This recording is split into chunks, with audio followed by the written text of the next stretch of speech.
بسم اللہ الرحمن الرحیم۔ اقرأ المثال، آنے والے مثال کو پڑھیے، جو مثال ہے اس کو پڑھیے۔ ثم املأ الفراغ فیما یلی علی غرارہ، پھر کیا کیجئے؟ فل کیجئے اسی پیٹرن پر خالی جو جگہیں ہیں اس میں کیا آئے گا؟ حامد جوعان، حامد کیا ہے؟ جوعان مطلب بھوکا۔ الطلاب جیاع، جوعان کی جمع جیاع، طلبا بھوکے ہیں، طلبا۔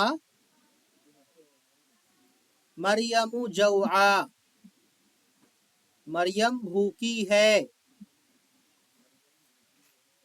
الطالبات جیاع، طالبات بھوکی ہیں۔ اب یہاں پر ہم کو آگے لکھنا ہے خالد عطشان، یہاں کیا آ جائے گا؟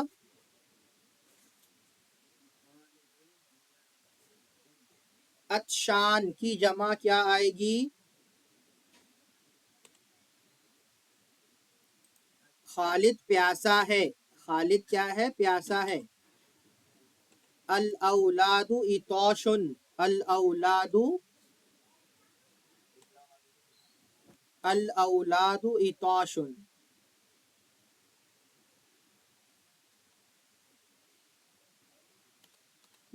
اس کے بعد ہے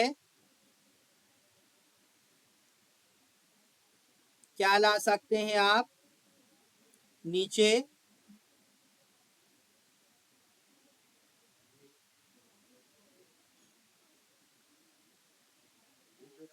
یہاں پر لائیے، پہلے یہاں پر لائیے ایک نام جیسے اوپر آیا تھا، ہم یہاں مریم ہی رکھ لیتے ہیں، ٹھیک ہے؟ مریم، عطشان کا کیا ہو جائے گا؟ عطشا۔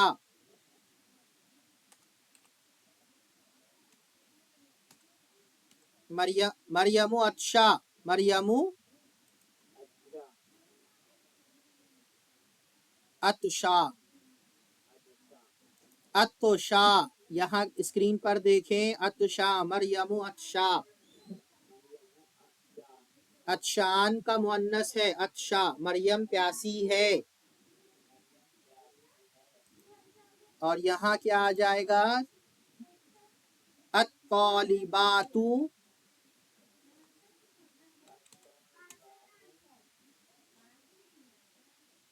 عطاش،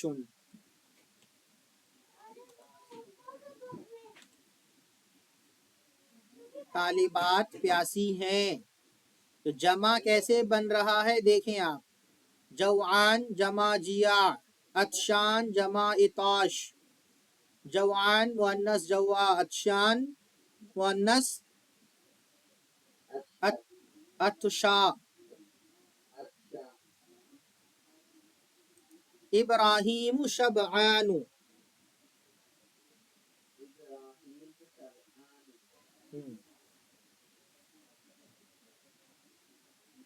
کیا مطلب ہوگا شبعان کا؟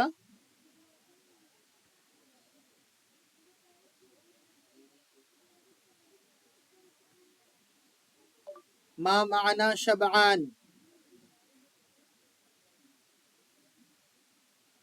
اور جمع کیا آئے گی اس کی؟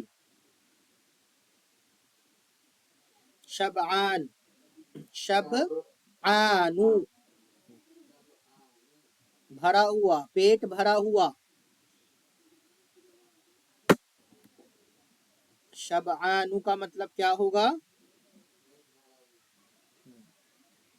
جیسے آپ بولیں گے انا شبعان، میں پیٹ بھر کھا چکا ہوں، ابراہیم پیٹ بھر کھا چکا ہے۔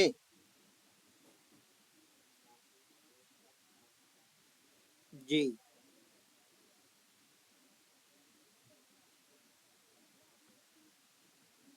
تو دیکھیے میں آپ کو ابراہیم و شبان، اب یہاں پر اس کا مؤنث کیا آئے گا؟ پہلے اس کی جمع لے آئیے آپ یہاں، الطلاب،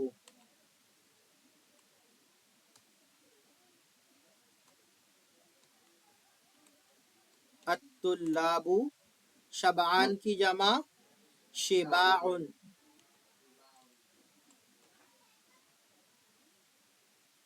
الطلاب شباع، اور الطالبات کیا آئے گا؟ شباع، طالبات پیٹ بھر کھا چکی ہیں، بھری ہوئی پیٹ ہیں، الطلاب شباع، الطالبات شباع، شبعان کا مؤنث الطالبۃ کر لیں پہلے یہاں،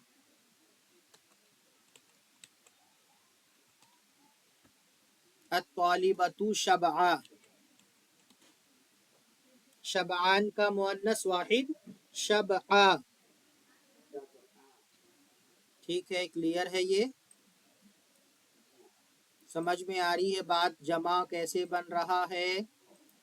المدرس غضبان،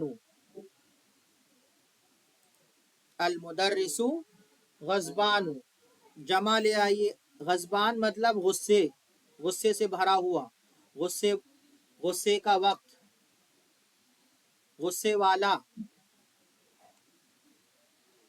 المدرسون، غضبان کی جمع غضاب، ایک پیٹرن پر آئے گا سب، غضاب، المدرسون غضاب، اور یہاں پر جمع آ جائے گا المدرسات، المدرسات غضاب، کیا آئے گا؟ المدرسات غضاب، استاد، تمام استاد، تمام استانیہ غصے سے بھری ہوئی ہیں، غصے میں ہیں، غضبان واحد ہے، مذکر ہے، واحد مؤنث کیا آئے گا؟ المدرسۃ، غضبان کا مؤنث غضبا، کیا ہو جائے گا؟ غضبا،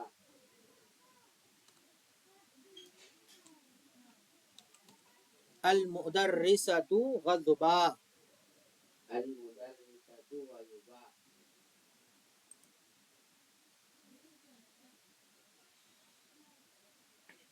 کسلان، یوسف کسلان، کسلان یعنی سست، یوسف سست ہے، اب اس کا مؤنث دیکھیے الگ آ رہا ہے، کسالہ آتا ہے، اس کا کسالہ نہیں ہوتا ہے، تو یہ ہو جائے گا الطلاب کسالہ، الطالبات کسالہ، لڑکے طلبا سست ہیں، طالبات سست ہیں، اور واحد مؤنث آ رہا ہے کسلا، کیا آ رہا ہے؟ کسلا،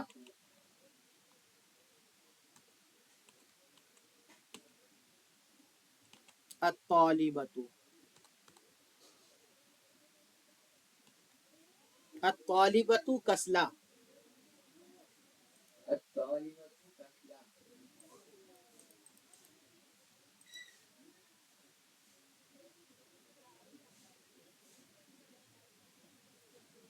لما، لما، لماذا، لماذا کو کبھی لما لکھ دیتے ہیں، کیا مطلب ہوتا ہے اس کا؟ کیوں، کیوں، لماذا کا مطلب کیا ہوتا ہے؟ کیوں، هل تسمعني،